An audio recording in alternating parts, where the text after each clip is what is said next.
My name is John Fischetti, Fischetti. I'm 77 years old. I'll be 78 in July. And when were you born?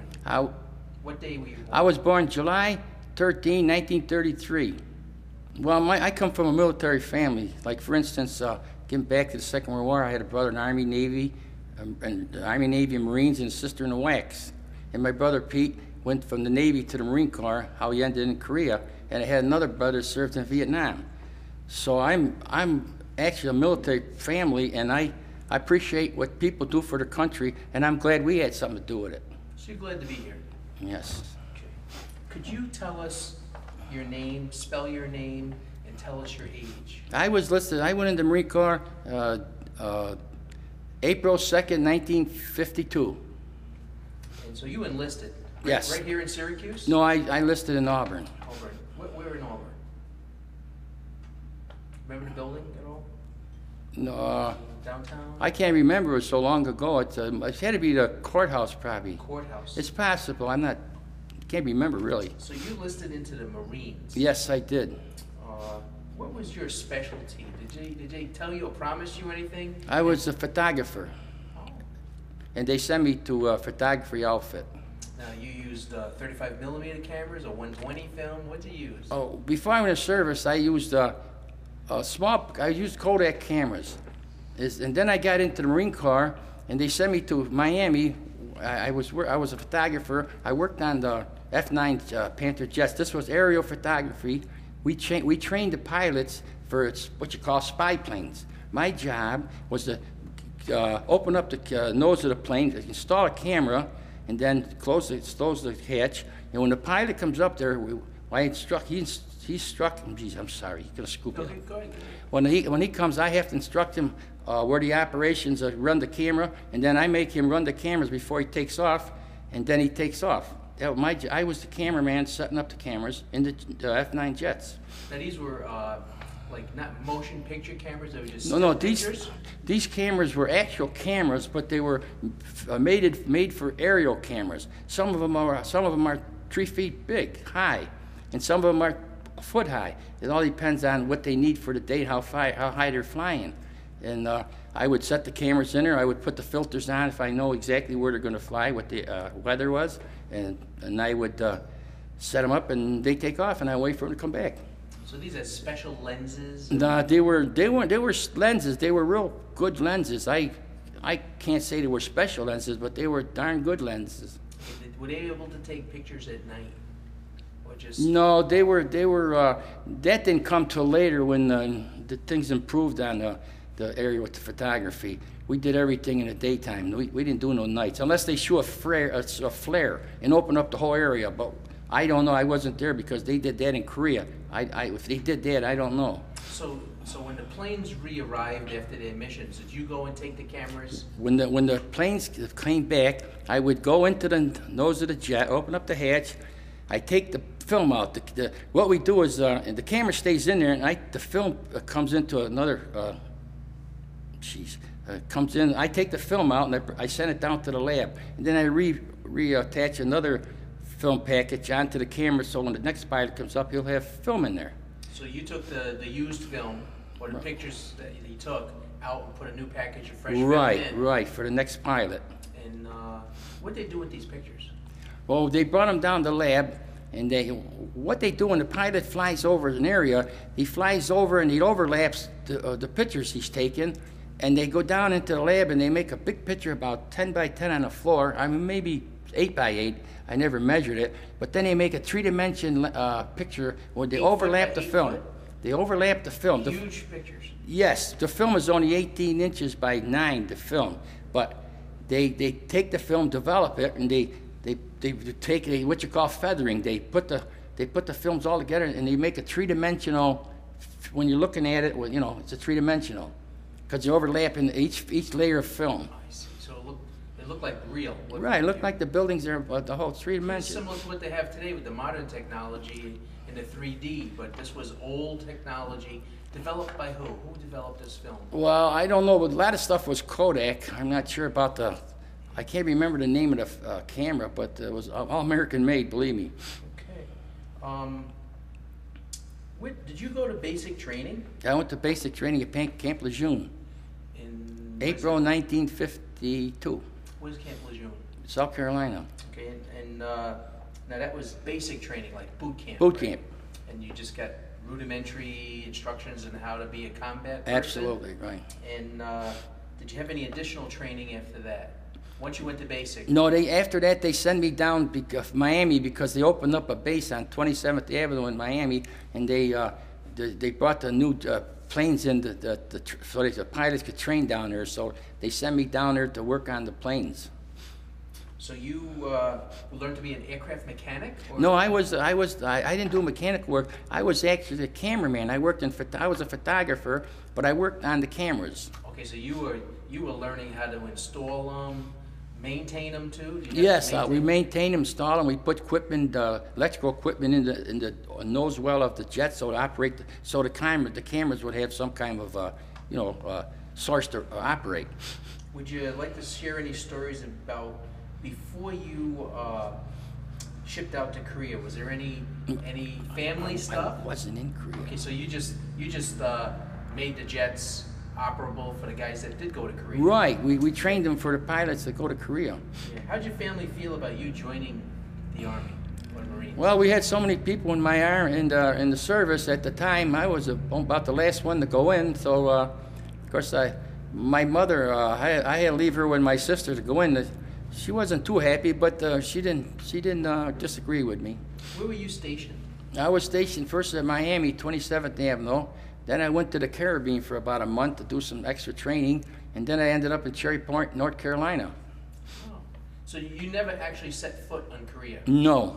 You just made sure the equipment was operable? Right. And how did jets get there? Did they fly there, or did they put them on ships, or what? Well, they actually have to fly to a carrier and, and get to Korea. Okay, so they flew onto a carrier. Right. The aircraft carrier brought these aircraft to missions. Yeah, in Seoul, I think. Seoul. You know, I signed up for Korea, but they disapproved because they needed guys for instructors for these pilots. So you would instruct the pilots on how to operate the cameras. Right. They would come in and they would have instructions at the headquarters, but I would make sure, and they would make sure that they got the right controls, and I would watch the cameras as they operate it. So did they have like a simulated thing in a classroom or something? Yeah, I don't know because I was always on the airfield. I didn't go down there, but I know they got instructions how to do it. But we had to make sure that they pushing the right buttons and make sure the cameras are working. Okay, so you were out there right on the jet. Oh yeah, on the tarmac, telling the pilot, Yeah, he has to rub it up. He rubs it up 100% so you got to get the cameras working. Okay, so you had to make sure it was working before. Oh, definitely, because they're on a 4 or 5 hour mission there. Okay, what do you think about the impression about the Korean War? What do you think about the Korean War from your recollection? Well, I know that we were there for to help people out, and they were good people, but the North Koreans. They were instigated by the Russians. That I know this because I read up on this, and they wanted the whole Seoul, and they wanted to conquer the South Korean people, but we were there to see that they didn't do it, and I'm glad. Okay. Now, what was the impact of your service? What do you think? You know, you did the cameras and everything. Did you think it was important that they had the pictures on these cameras? No. What did you feel about yourself doing this? Well, I feel I was doing a service for the country because somebody had to take some pictures, and we want to know the enemies, what they're doing on the other side. So our jets went over there and did it, and I think it was a good job. I was happy and satisfied. When you now, how long were you in the military? I was only in for from 52 April to 54 April, and then I spent a couple years in the reserves in the tank outfit. I was a photographer here in Natty Dale, Syracuse. It wasn't just a little, it was 2 years.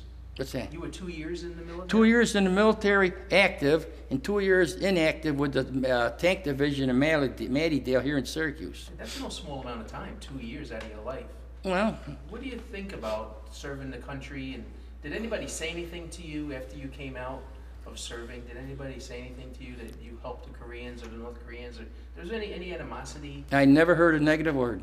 They were glad you did it? Or I never heard a negative word. That's right. Did they pat you on the back? Well, yes, they did. Yeah, the old ladies, they did. I remember the old ladies around my area, and the old timers. I think they knew what was going on more than us young kids. Now, World War II had just ended, and like what, 45. 5 years later, we were in a different skirmish in Korea. What was the impressions of the people years ago? We just got off World War II, and now we're getting into another war. Some people called it a police action. Yeah, right. Some people called it a war. What were your impressions then of what was going on and what you heard? Okay, now, my brother Pete was in the Navy in Second World War, and he got out of the Navy, he went into the Marine Corps, and from the Marine Corps, he went into Korea. So, in Korea, he got shot up pretty good. Now, I didn't even know where Korea was, till I got it. My mother got a telegram saying that he got wounded. So I couldn't tell you, I don't have no impression what Korea was, till I got in, and I joined the Marine Corps, because I wanted to do a little something myself, because of my brother. Maybe I was mad, I don't know. So did anybody say join, not to join? Today we have people saying, no, you shouldn't join the Army, you're only protecting the politicians and stuff. What would you say to kids today about going to war if their war broke out today? I believe that all these kids should have at least 2 years in the service.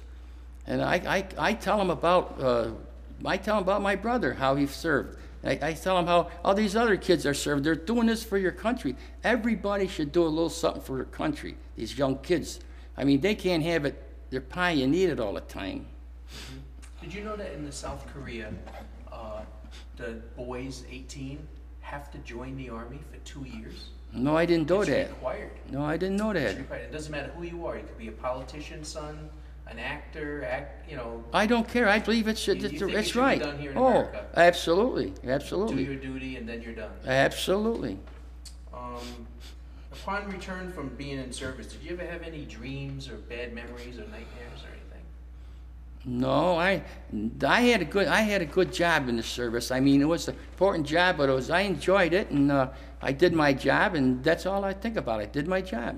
Do you have any animosity against the North Koreans or the Chinese or the Russians?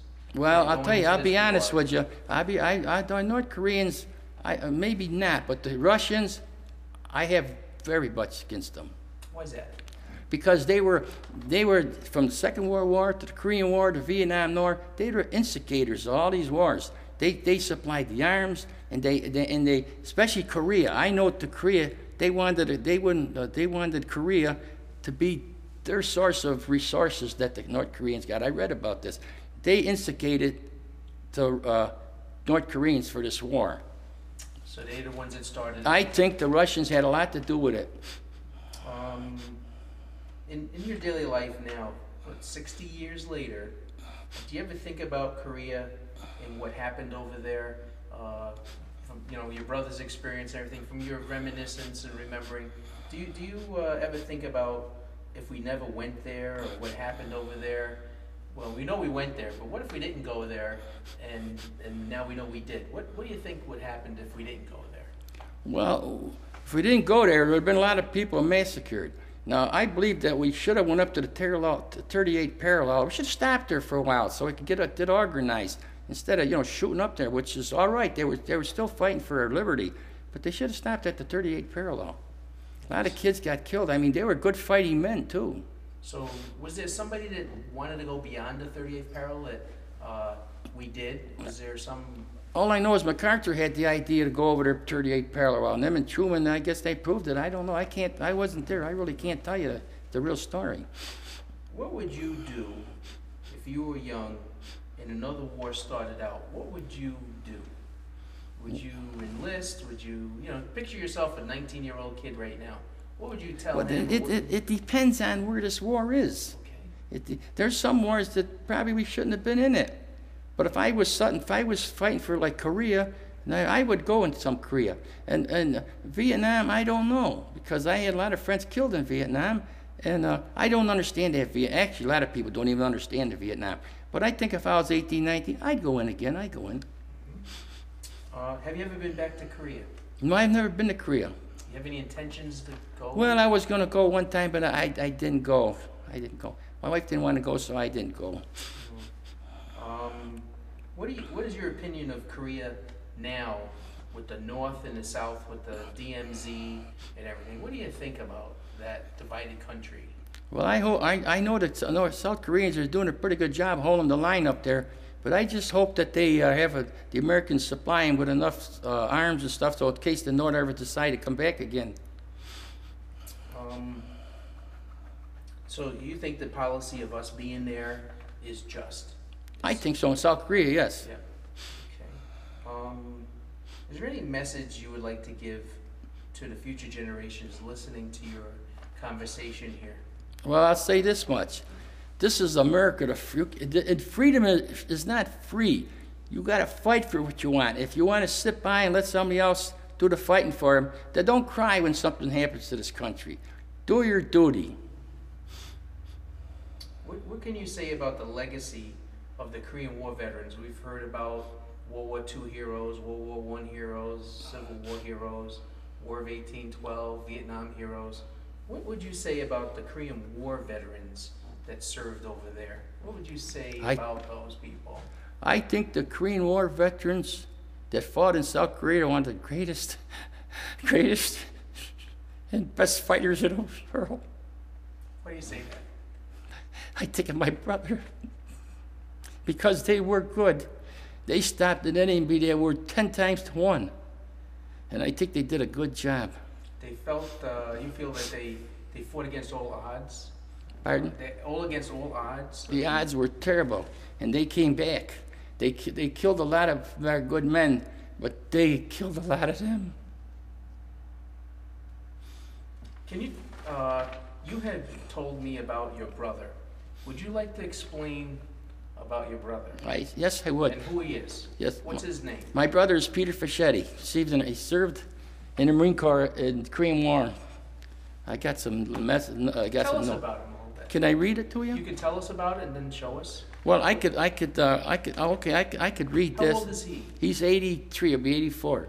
I'd like to read this because I'm not too good at explaining it. Okay. Okay. Now this is my brother Pete. He was in the Navy from 1944 to 1946. This is a story of Peter Fischetti about Korea. Joined the Marines June 16, 1946. Two wounded in action. We landed in Incheon September 15, 1950. South Korea was surrounded with North Koreans. We pushed them to the 38 parallels. We were ordered to push north. I was in the 1st Marine Battalion. Asked for volunteers to try to make an airstrip for planes. Could not get it done. Too much battle in that area. This was near the last part of November 1950. I got wounded November 29, 1950. I stepped on a mine at the Chosin Reservoir. Many killed and wounded. I was left for dead. If not for a corpsman carrying me and found a pulse, he saved my life. I got hit by many pieces of shrapnel in the left arm, wrist, leg, and thigh. I was 23 years old at the time. I spent 16 months in Bethesda Naval Hospital, Maryland.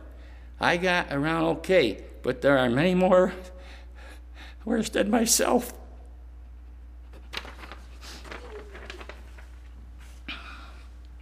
Sorry. It's fine. You like your brother.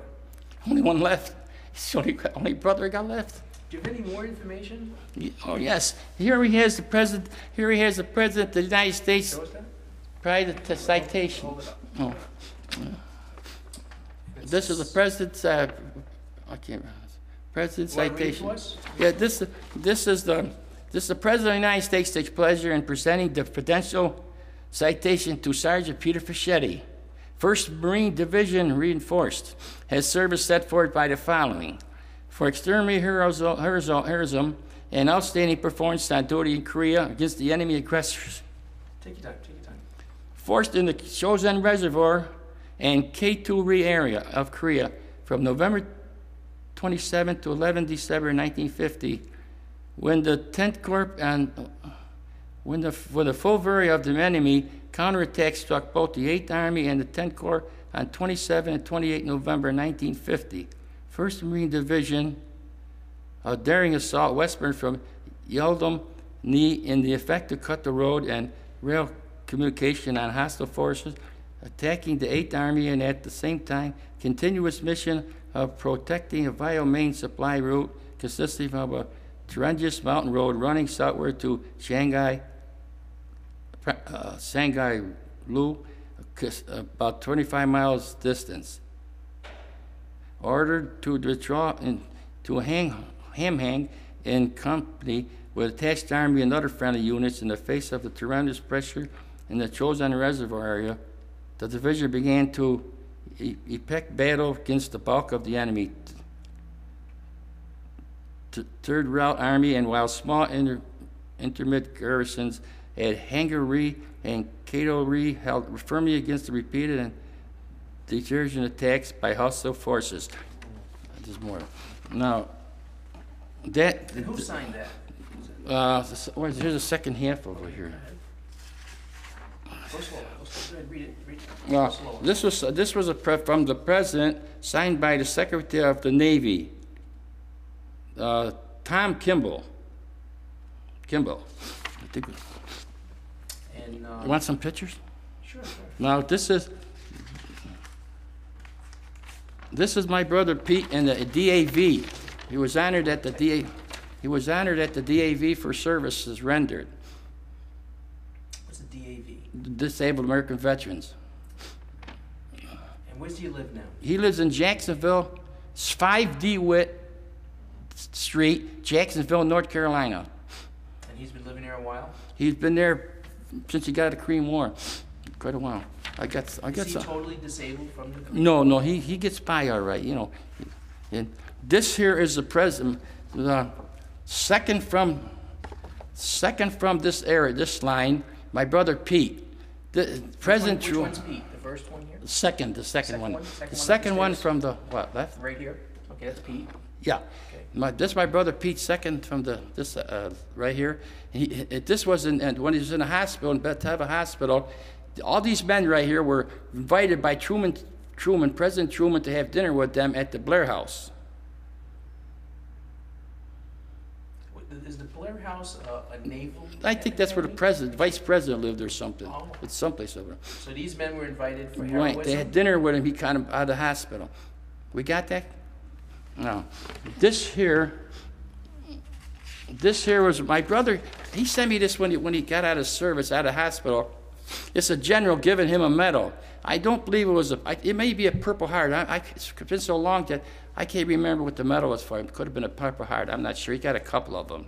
You know what general it might have been? No, I can't remember. It's been so long since he gave. I don't even know if he gave me the general's name. I can't remember. You say he was shot up pretty bad. Yeah, he was shot up pretty good. Like Yes. Many wounds. Yeah, he had part of the back of his leg taken off, and he had a shrapnel went right through his left wrist, and he had a picture of the Christ on his cross, and when the shrapnel went through it, it knocked the face of the Christ off, but the cross was still there. And how old was he when he was wounded? Do you think? 23. 23. And this is his pictures of his medals. I don't know what they are. These are the medals right here. All these medals. That's him and his son. His son was in the Navy too.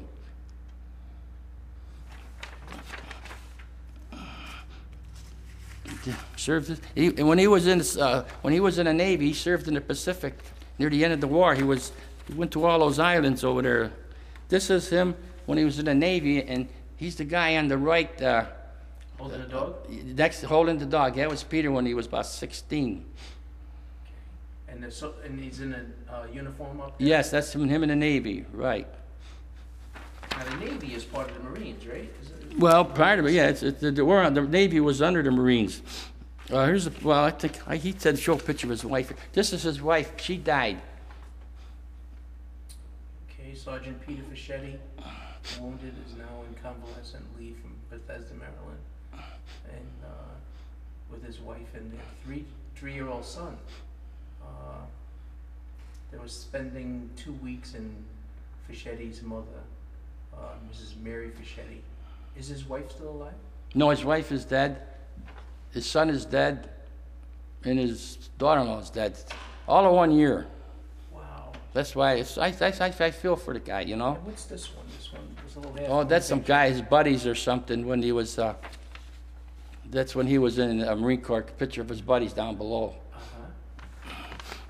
Now we're going to get to the goodies.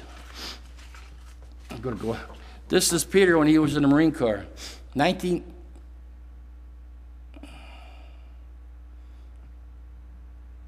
was home there? He went in the Navy in 1946. He went in the Marine Corps. This was taken right when he first got in the Marine Corps.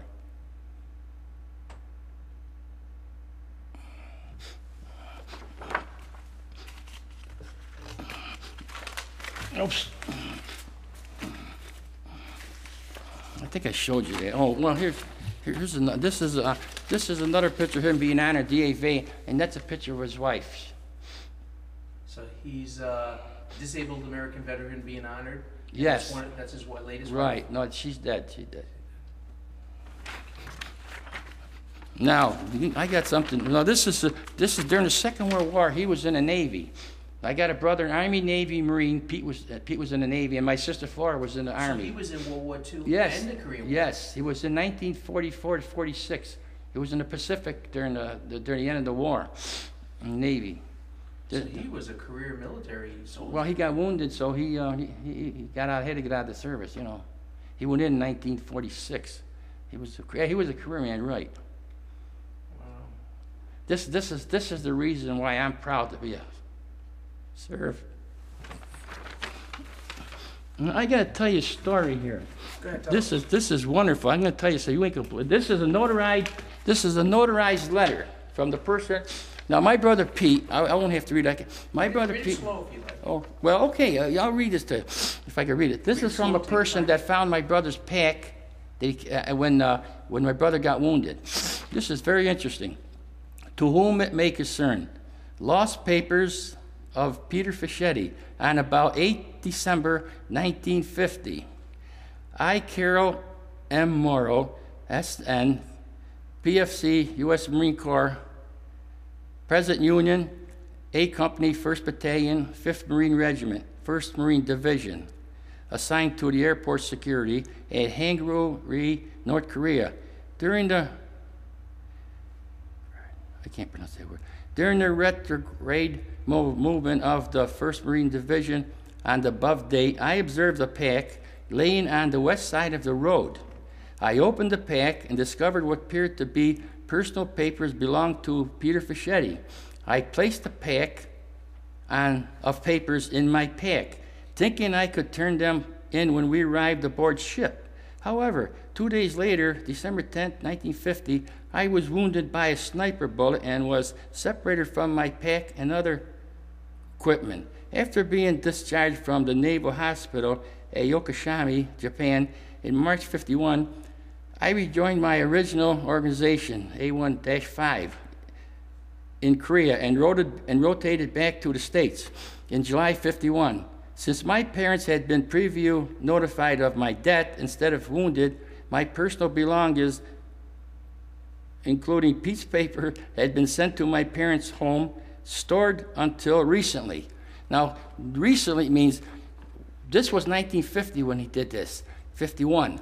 And he put this up in his attic, and it was there till 1993. 40 years? And there's a date right there, 1993. And when he found it, he says, I got it. He went up, he didn't even know, he forgot about it. His mother put up in the attic, and it was just stored there. And when he found it, he tried to get hold of my brother Pete, and he got hold of my brother Pete.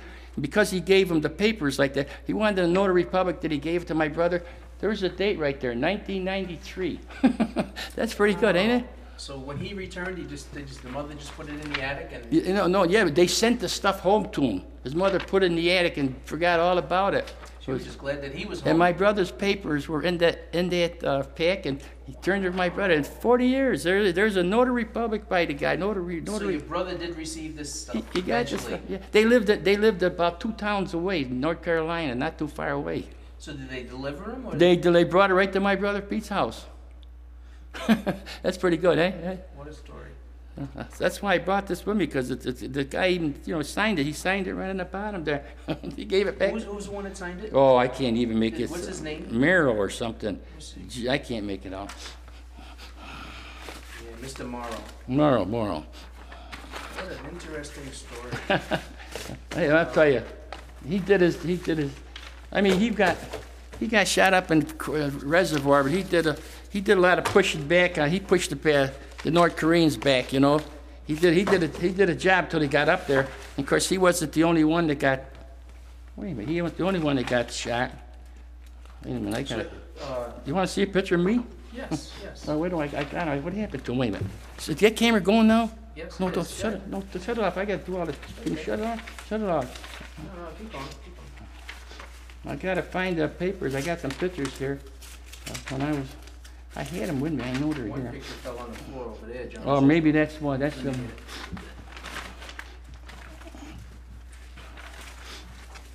I got.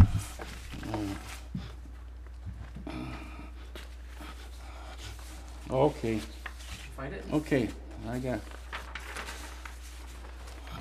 Okay, when I was in the service, I was air reconnaissance. I trained the pilots to be spy pilots. And in doing so, we have to put these cameras in the nose of the jets. Now, these are the cameras we used. A couple of them we used to put in the nose of the jets. Oh, those are huge. Yes, sir. This one here is the one you put in the jet? Well, the other one's a hand one. That's when the guy goes up in the plane, takes a picture. We've had quite a few that size, off and on, different sizes. Is that you? Let me With the camera? see. That's me with another camera. This is you here? Yeah, no, that's not even me. I took the picture. Oh, you took the picture of the camera. Yeah, I wanted to just get the size of the cameras. Marine Photographic Squadron. Yeah, Miami, Florida. Okay. Now this here is the jet airplanes that the F-9 Panther jets that we put the nose. They go in the nose of those jets, and the pilot comes up and I instruct them and I make sure the cameras are working and of course he's been instructed how to do it before he got there. Can but we you gotta manipulate the lens down, left, right? Well, here it goes. It goes left, right, and down. And what kind of jets are those? Panther, F-9 jet. There it is, F-9 Panthers. You know, you can have everything I got here. I got copies of everything. The archives. And I got everything. I got everything. Hey, here. Oh, well, here's me working. It's not a good picture, but there's me working up on the nose of the jet right there. Oh, it opened up like a hood of a car. Yeah. I don't know how good that picture has been. I can see you, and I can see the hood of the jet opening. And there's me on the bottom waiting for the pilot. I see. And he would go through the motions of running a few pictures through. Right, exactly. He'd go in there and run I'd stay right up here while the cameras are running. Make sure the cameras are running. See, then he'd get up there and he'd pull a trick or whatever he's got to do in there, and he takes the pictures. Run a few off, make sure it's working. He has to rub the jet up quite a bit to get the power to run these cameras.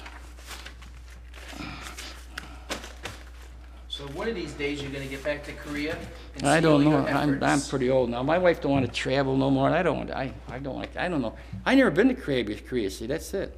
You know the Korean War Veterans Association and. Oh, I could have went. I could have went I with see them. you have a hat. Oh yeah. Can you show us? Well, sure. Marine Corps, the Korean War Veterans Association, And you belong to which association? and the Chapter 296 in Auburn, New York, Cuga County. How many members do you have? We have 68 members in it. In Auburn, the Cuga County Chapter 296, they made. Well, I was in the committee when they did a monument for the Korean War Veterans Monument. I got my name right on it, and all the committee. It's huge, just about 8, 9, 10 feet high, and it's a great big stone. Where is it? It's in Auburn, New York. And you know where downtown Auburn, New York? It's right downtown. You can't miss it. Just go toward west a little bit, right up. And we did that in about a couple of years. We had, I forgot how many thousands of dollars we raised. Genesee Street? Yeah, right on Genesee Street. And Right uptown. We raised enough money. We paid for that stone. Is paid for. And it's a beautiful. So we have Korean people come all over Korea. Sometimes they take us for dinner, and sometimes they come to our like we have something going on like a Veterans Day or parade or something. They're always down there, and they come to see that stone, you know. And who's on the stone? Who's on the stone? Well, they're all the Korean ones killed in Korea, and then on the back of the stone, we have these stone walls about 4 feet high. About 4 inches thick, and you got all the names of the people that served in Korea. No, not Korea. Who served in the Korean War? You know, they didn't have to be in Korea, but They They could have been as long as they were in America, but helping out. Well, they got to be in between 1950 and 1953. They got to be in that category right there. Okay, so it's the time, that era, Right. that era that they were there. Right. And I understand that there's other memorials in that park. Oh, we build a park. That's the monument is by itself. The park is next to it. There's a beautiful park. What else is in the park? Pardon? What else is in the park? Well, I'll tell you what's in the park. In the center, you got from the road, you walk into the park, and you got stones all the way down with people's names that served in the service. And then from the wall near the road, you walk down to the center, right down to the center of there's a flag there with a flagpole and benches there with people's names that they want to put their name on. It costs some money. And then as you walk down from the road to the center, on each side they got a stone, I'd say 2 feet high, no, 2 3 feet high by about 3 feet wide, 2 feet. And on it, it's got every single war from the Civil War, Indian War, the First World War, the Revolutionary War, Korean War, Second World War, Vietnam War, Iraq War. Every war the United States was ever in, it's got a stone on it. It's probably 2 feet high by about 3 foot wide. So every war has been recognized? Every war is recognized by the, and this was done by was a veterans organization, but the Korean War veterans, they did, their name is on the plank because they did the work that, they spearheaded it? They spearheaded it, right. See, and what do people think when they go there? Well, I run into a few people, and I start talking, and they still amazed. They're looking around like, wow, they think that, gee, this is great. I mean, they're actually thinking this because this is wonderful. They tell me this, that's as far as I know, Is the Korean flag flying there at the same time? The Korean flag flies there when we have events, like, I can't explain it. It's events. We have some kind of events that are like a Veterans Day, Memorial Day, something like that. Then they'll fly all the flags. Mm-hmm. When they dedicated the park and the monument, then a couple years later the park, we had a lot of Koreans over there. We did everything. We flew pigeons in the air. They made speeches. And those Korean guys are pretty nice guys because they took us out to eat. One time I went to the church, they took us to eat. Now, the names on that monument are only Cayuga County? No, Cayuga County, right. Cayuga County. So your brother's not on that monument, Peter? Oh, wait, yes, he is. See, there's no names on the monument itself. It says killed in Korea. Then on the wall in back of it, it says everybody that's killed, that was in the Korean War. If they were wounded, they were dead. If they were alive like me, their name would be on that wall. So yes, I have 3 brothers. I have my brother myself, my brother Pete, and my brother Mike is on that. I see. So it memorializes everybody that participated. Everybody was in the Korean War. Well, that's nice. That's nice. I mean, I know I didn't go to Korea because I got disapproved, but everybody that had a job to do, I wanted to go, but what are you going to do? They disapproved. But I was satisfied because they told me I had a job to do, and I did it. Not only that, I had a good job. Well, you sound like you're very pro soldier. Absolutely. Right from Pearl Harbor to Vietnam. I don't know about these other wars. Okay. Well, I want to thank you very much for coming. This is going to be shown to a lot of people. Yeah, but I hope that it comes out, And 20 minutes. 20 minutes. Okay, we're going to be probably reproducing a lot of your artifacts that we put on the website for everybody in the world to see. Koreans. I hope so because I'm proud of my brother, what he did. I mean, I've had, every one of my brothers were in combat. I had Army, Navy, Marine, sister in wax, and my brother. I never saw combat because I never was in Korea. But my brother Cosmo, he was in Pearl Harbor. He fought there. Then he went to the islands, one for the other. And my brother Carmen, he was a airplane machine gunner in the airplane, and he fought hard times. My brother Pete, he was in the Pacific, in the ship on the Navy, but when he went to Korea, he had hard times. My brother Mike was 27 jumps in Vietnam. He was a scout. So I'm proud because sometimes I feel bad. What did I do? Nothing. You did plenty. I know I did my job, but I'm so proud of them guys. Even my sister was in the goddamn Army. Really? Yeah. There's her picture right there. One of those. Yeah, she did her job. What was her job?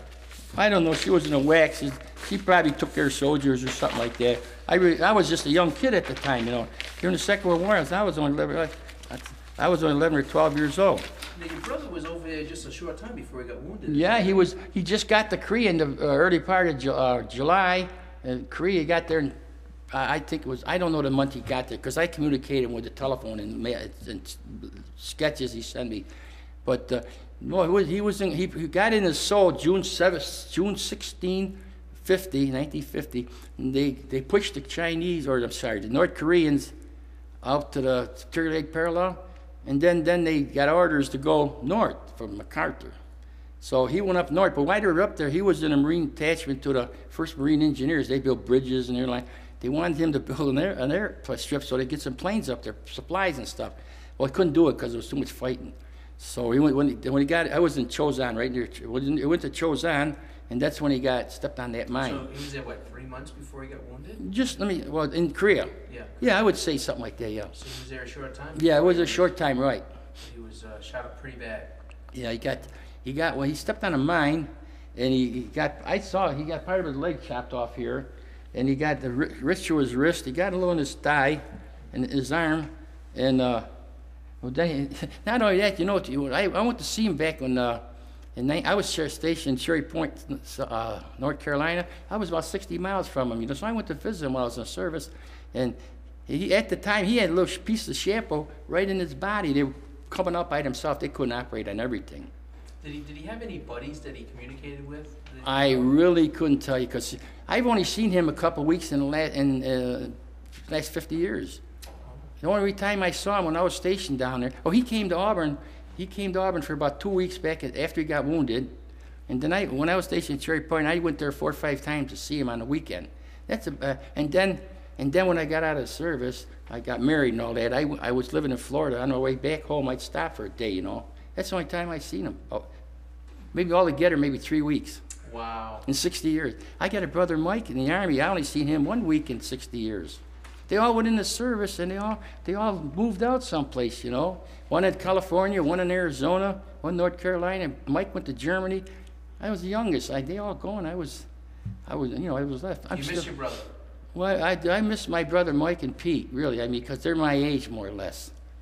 Yeah, the other ones are a lot older. Because when they were in the service in the Second War, I was born in '33. I was only about 12 years old. You got to make an effort to get down there. Mm-hmm. Take a trip. Take a bus. I don't travel. We don't travel anymore. What's the problem? He hasn't left his home to go any place in 30 years. He don't go no place. He just stays home. Even his wife never. You see what happened when he was in the service? He got wounded, okay, and he never went to church before. He never went to church before he or did any religious stuff before he went into service. When they picked him up, they thought he was dead. So they found he was alive. When he woke up, he said he's alive. He never went to church, mind you. He prayed to the Lord and he says, "You break me through this, I'll turn to you." You know what? He turned religion. I mean, right around like that. Every time I see him, he had a Bible in his lap and he's always praying. That's from night to day. So he appreciated what the Lord did for him. So can he get around? I mean, yes, he walks, but you know, he got a little limp in his hand. He got his hands like that a little bit, you know. But he can go to the store. Oh, they work. But he don't drive. He don't leave the town. He don't drive. He got a car, but he just goes 20 miles or something like that. He's always in church, you know, and all that, you know. He's very, very religious now, but when he was younger, never saw him in church, never went to church. But today, you have to go see him. Oh, I've gone to see him. Like I say, when I was living in Florida, I used to come up every year. And I stop on the way, and sometimes stop on the way down. Yeah, I can only travel so far. Yeah. No, we communicate 1 or 2 times every week. Oh, good. No, that's good. I'm satisfied with that. Yes, sir. We do. We talk about everything. Well, John, it was a pleasure talking to you. Right. And your artifacts will be part of the project, and your taping, and your voice, and everything. I hope that I didn't louse myself up too much. No, you did fine. It was the real John. Thank you. Well, I appreciate it. Thank you very much, Joe.